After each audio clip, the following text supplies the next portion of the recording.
İsmail Uçakçı hocam tarihi bir sörf yapmanızı buyursunlar efendim. Rıfat Bey'e teşekkür ediyorum. Bozok diyarı,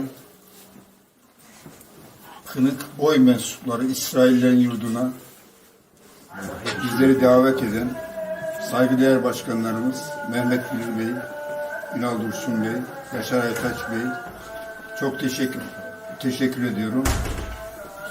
Ayrıca Yozgatlılar Vakfı Başkanımız, değerli insan Durak Turan Düz Bey'e ayrıca teşekkür ediyorum. Bizleri burada ağırlayan muhtarımız, bu güzel toplantımızda bizlere iyi modülatörlük yapan siz değerli Bozok yöremizin yetiştirdiği değerli insan olarak hepinize teşekkür ediyorum. Şimdi efendim modülatörümüz Yozgat dedi, Derebağ dedi ama ben biraz farklı diyeceğim, Bozok diyeceğim. Çünkü tarihte Yozgat diye bir yerleşim 16-17. yüzyıla kadar, 18. yüzyıla kadar yok. Küçük bir köy var. Buranın adı Bozok'tur. Cumhuriyetle birlikte her nedense Bozok Türkmenleri, her nedense Bozok ismini Yozgat ismi yaptıkları gibi o Oğuz yurdu Kırıkboy mensuplarını kurmuş olduğu İsrailli köyünü de Derebağ yapmışlar. O ayrı bir konu. Tabii ki burada nedenleri de şu kefere diye dünya milletlerine bir zulüm çektiren İsrailli devletinden etkilenerek onlardan üşengeçlik yaparak yapmışlar. Buna da takdir ediyoruz, saygı duyuyoruz. Şimdi efendim bu İsrailli köyünde çok tarihi unsurlar var. Mesela burasını ben iddia ediyorum. İlk iddia eden de ben olmuş olayım. Bir Türk Tarih Kurumu emekli arşiv şefi olarak, İskan tarihçisi olarak, aşiret araştırmacısı olarak. Tarihte Delice Özü diye bir kazağımız var. Bunun 40-50 tane köyü var. Bunun az ilerisinde de Salmanı diye bir kazağımız var. Bunun da o kadar köyü var. Yani bunlar kendi başına Osmanlı döneminin şehirleri, kazaları. Hiç bugüne kadar hiçbir tarihçi Delice Özü kazasını hiç görmemişler. Bir yerini tespit edememişler. Hatta birçoğu da bugün daha 30-40 yıl önce kaza statüsü almış. Delice, bugünkü Kırıkkale iline bağlı Delice ilçesiyle özleştirme durumuna gelmişler. Değerli arkadaşlar, şu andaki alan araştırması, ondan sonra arşivler, köyün oturumu, arazi konumu, genişliği, mezarları, belirsiz mezarlıklar, fazlaca mezarlık kalıntılarından anlaşılıyor ki Delice Özü diye o ünlü Osmanlı şehrinin merkezi İsrailli köyü. Bunu net olarak söyleyebilirim. Öbür taraftan değerli arkadaşlar 16. yüzyıl 1530'lu tarihlerde buradaki yaşayan aileleri söyleyeyim. İsrailoğlu ailesinden 16 hane var.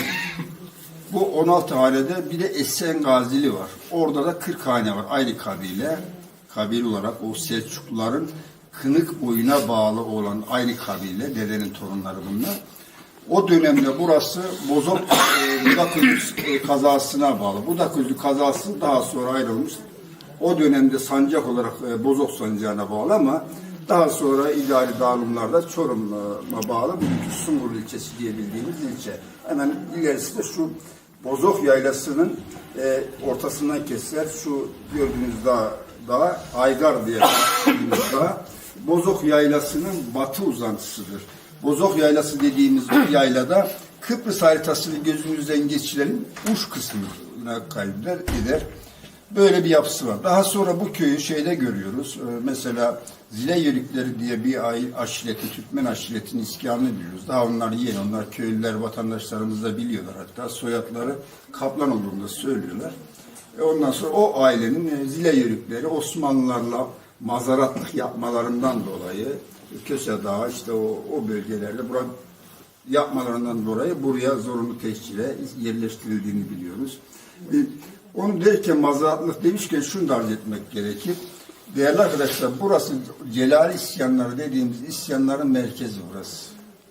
Çünkü Sayın Modülatörümüz Rıfat Bey çok güzel açıkladı. Burası Dulkadiri Türkmeni. Bizim doğum, düğün, oyun, ağız, aksam, mani, efsane, diyeşet her şeyimiz Dulkadirli. Buradan başlarız biz. Çorum Sungurlu'nun, bugünkü Sungurlu ilçesinin Budaközü çayından başlarız. Maraş, hatta Hatay'a kadar bizim tüm geleneklerimiz, ağız yapılarımız, manilerimiz aynıdır. Biz Dulkadir Türkmeniyiz. Dulkadir Türkmenleri de nasıl geldiğini Sayın Moderatörümüz Rıfat Bey gayet güzel açıkladı. O Turnadağ savaşlarını falan, Osmanlı Beylikler dönemi savaşlarını biliyorsunuz. Nasıl Osmanlı Beyliği, diğer Anadolu beylikleri gibi hakimiyetine son verdiyse, Dulkadirlerin de hakimiyetine son vermiş. Burada büyük savaşlar da yaşamış. Hatta burada saygıdeğer büyüklerimiz de var, köylüler büyüklerimiz de var, sizler de varsınız. Burada Osmanlıca bilen insan yoktur. Yani biz Osmanlı alfabesini de bilmeyiz. Osmanlı dilini de dilini bilmeyiz biz. Osmanlı bizim devletimizdir. Tabii onunla onur duyarız, gurur duyarız. O ayrı bir konu. Ama biz bilmeyiz. Böyle bir yapımız var. Şimdi dernek konusuna geldi mi? Bu dernek, değerli arkadaşlar, buna demin de arz etmeye çalıştım. Biraz önce sayın başkanlarıma ben serzenişte bulundum ama daha önceden de yaptım ben bunu. Buraya dernek denmez. Bu vakıf, bir kültürel hazine gibi. Şurada gördünüz işte. Hamamı var, aşevleri var, yemekhaneleri var, otelleri var. Kültür merkezi pek çok Anadolu şehrinde bulunmayan, ilçe ve kasabasında bulunmayan şurada hazine var. Bunu hepiniz birlikte görüyoruz. Basın olarak, bilim adamı olarak hepiniz görüyorsunuz. Ben dedim ki Sayın Başkanlar, Sayın Başkan bu olmaz dedim. Bizim Anadolu kültüründe bizim alışık olduğumuz bir şey var. 4 tane plastik sandalye, 4 tane masa, plastik masa olacak. Bu meyanda da şey olacak, dernek. Bunu yapın dedim, tutturamadık. Şimdi inşallah kabul görecekler. Şimdi şunu da bir arz edeyim, bitireyim, sözleri kısa kesmem gerekiyor. Şimdi burası kültür merkezi dedim. Bunu dernek faaliyet olarak da öyle yapıyor. Dünya çapında uluslararası nitelikli etkinlikler yapıyor. Bir görüyorum İsrailli köyünü, bunlar Derebağ olarak kullanılır isimler ama yeni isim olarak. Avrupa'da ben bunların etkinliklerini görüyorum. Basında, medyada. Pek çok kez ben kendim gazeteci yazarlığım da yaptık. Köse yazarlığım da var benim. Yozgat İleri Gazetesi'nde, Başkent Gazetelerinde bunu detaylıca anlattım. Sosyal medya hesaplarımda da anlattım. Diyorum.